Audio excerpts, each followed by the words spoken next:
நெல் கொள்முதல் குறித்த மேலும் சில புள்ளி விவரங்களை சொல்லணும்னா, அதிமுக ஆட்சி காலத்தில் அக்டோபர் 1 தேதியில் தான் நெல் கொள்முதல் தொடங்கப்பட்டுச்சு.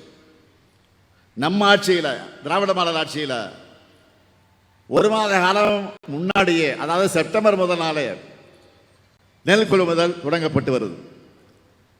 இந்த ஆண்டினுடைய பருவமழைக்கு முன்னாடியே விவசாயிகள் நெல் அறுவடை செஞ்சு புதிய விலையில் நெல்லை விற்க ஒரு மாசத்துக்கு முன்னாடியே செப்டம்பர் 1 தேதியே கொள்முதல் தொடங்கப்பட்டாச்சு.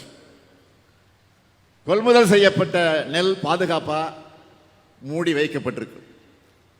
நெல் கொள்முதல் ஈரப்பத அளவை 17 விழுக்காட்டிலிருந்து 22 விழுக்காடாக அதிகரிக்க ஒன்றிய அரசுக்கு நான் கோரிக்கை வச்சேன்.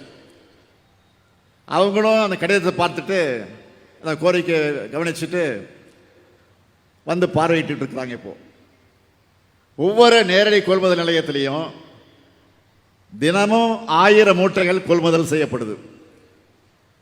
நெல் வரத்து அதிகமாக இருக்கிறதுனால ஞாயிற்றுக்கிழமைகளே நேரடி நெல் கொள்முதல் நிலையங்கள் திறக்கப்பட்டிருக்கு, செயல்பட்டுக்கிட்டு இருக்கு.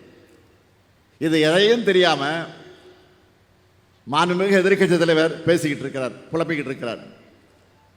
என்னை பொறுத்த வரைக்கும் தினந்தோறும் இது பற்றி விசாரிச்சுட்டு நான் நடவடிக்கை எடுத்துக்கிட்டு இருக்கிறேன். தன்னை விவசாயின்னு சொல்லிட்டு இருக்கக்கூடிய பழனிசாமி ஆட்சியில தான் மிக மோசமான நிலை.